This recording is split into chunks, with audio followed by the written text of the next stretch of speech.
So we have been reading about Island of the Blue Dolphins this week and hearing the story of Karana. So this is the book that we've been going over this week, Island of the Blue Dolphins by Scott O'Dell. And I decided that since today is Friday, that I would read a chapter of the book to you. And I decided on the chapter that we just finished reading yesterday, where Karana jumps into the ocean. So here we go. We took nothing with us when we thought we would have to flee, so there was much excitement as we packed our baskets. Namco strode up and down outside the houses, urging us to hurry. The wind grows strong, he shouted. The ship will leave you. I filled two baskets with the things I wished to take. 3 fine needles of whalebone, an awl for making holes, a good stone knife for scraping hides, 2 cooking pots, and a small box made from a shell with many earrings in it. Ulape had 2 boxes of earrings, for she was vainer than I, and when she put them into her baskets, she drew a thin mark with blue clay across her nose and cheekbones. That mark meant she was unmarried. The ship leaves, shouted Nanko. If it goes, Ulape shouted back, it will come again after the storm. My sister was in love with Nanko, but she laughed at him. Other men will come to the island, she said. They will be far more handsome and brave than those who leave. You are all women of such ugliness that they will be afraid and soon go away, Nanko teased. The wind blew in fierce gusts as we left the village, stinging our faces with sand. Ramo hopped along far in front with one of our baskets, but before long he ran back to say that he had forgotten his fishing spear. Nanko was standing on the cliff, motioning us to hurry, so I refused to let him go back for it. The ship was anchored outside the cove, and Nanko said that it could not come closer to the shore because of the high waves. They were beating against the rocks with the sound of thunder. The shore, as far as I could see, was rimmed with foam. 2 boats were pulled up on the beach. Beside them stood 4 white men, and as we came down the trail, one of the men beckoned us to walk faster. He spoke to us in a language that we could not understand. The men of our tribe, except Nanko and the chief, were already on the ship. My brother Ramo was there too, Nanko said. He had run on ahead after I had told him that he could not go back to the village for the spear. Nanko said that he had jumped into the first boat that left the cove. The women were divided into 2 groups. Then the boats were pushed into the water, and while they bobbed about, we scrambled into them as best we could.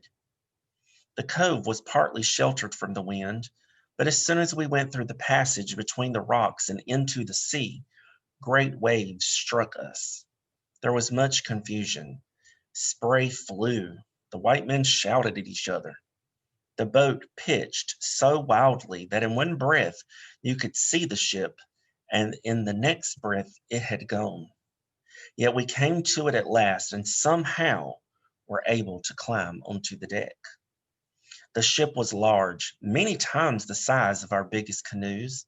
It had 2 tall masts, and between them stood a young man with blue eyes and a black beard. He was the chieftain of the white men, for he began to shout orders, which they quickly obeyed. Sails rose on the tall masts, and 2 of the men began to pull on the rope that held the anchor. I called to my brother, knowing that he was very curious, and therefore would be in the way of the men who were working. The wind drowned my voice, and he did not answer. The deck was so crowded that it was hard to move, but I went from one end of it to the other, calling his name. Still no answer. At last I found Nanko. I was overcome with fear. Where is my brother? I cried. He repeated what he had told me on the beach, but as he spoke, Ulape, who stood beside him, pointed toward the island. I looked out across the deck and see, there, running along the cliff, the fishing spear held over his head, was Ramo. The sails had filled and the ship was now moving slowly away. Everyone was looking towards the cliff, even the white men. I ran to one of them and pointed, but he shook his head and turned from me. The ship began to move faster. Against my will, I screamed. The chief grabbed my arm. "We cannot wait for Ramo," he said. "If we do, the ship will be driven onto the rocks." We must," I shouted. "The ship will come back for him on another day," the chief said. "He will be safe. There is food for him to eat and water to drink and places to sleep." "No," I cried. But the chief's face was like stone. He was not listening. I cried out once more, but my voice was lost in the howling wind. People gathered around me, saying again what the chief had told me, yet I was not comforted by their words. Ramo had disappeared from the cliff, and I knew now he was running along the trail that led to the beach. The ship began to circle the kelp bed, and I thought surely that it was going to return to shore. I held my breath waiting. Then slowly its direction changed. It pointed toward the east. At that moment, I walked across the deck, and though many hands tried to hold me back, I flung myself into the sea. A wave passed over my head, and I went down and down until I thought I would never behold the day again. The ship was far away when I rose. Only the sails showed through the spray. I was still clutching the basket that held all of my things, but it was very heavy, and I realized that I could not swim with it in my arms. Letting it sink, I started off toward the shore. I could barely see the two rocks that guarded the entrance to Coral Cove, but I was not fearful. Many times I had swum further than this, although not in a storm. I kept thinking over and over as I swam how I would punish Ramo when I reached the shore. Yet when I felt the sand under my feet and saw him standing at the edge of the waves, holding his fishing spear and looking so forlorn, I forgot all those things I had planned to do. Instead, I fell to my knees and I put my arms around him. The ship had disappeared. "When will it come back?" Ramo asked. There were tears in his eyes. "Soon," I said. The only thing that made me angry was that my beautiful skirt of yucca fibers, which I had worked on so long and carefully, was ruined.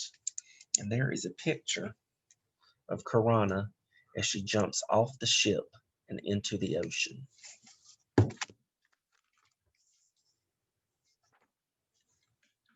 So Karana jumped off the ship to go back to be with her little brother because she didn't want to leave him alone on the island. Do you think that Karana made the right decision?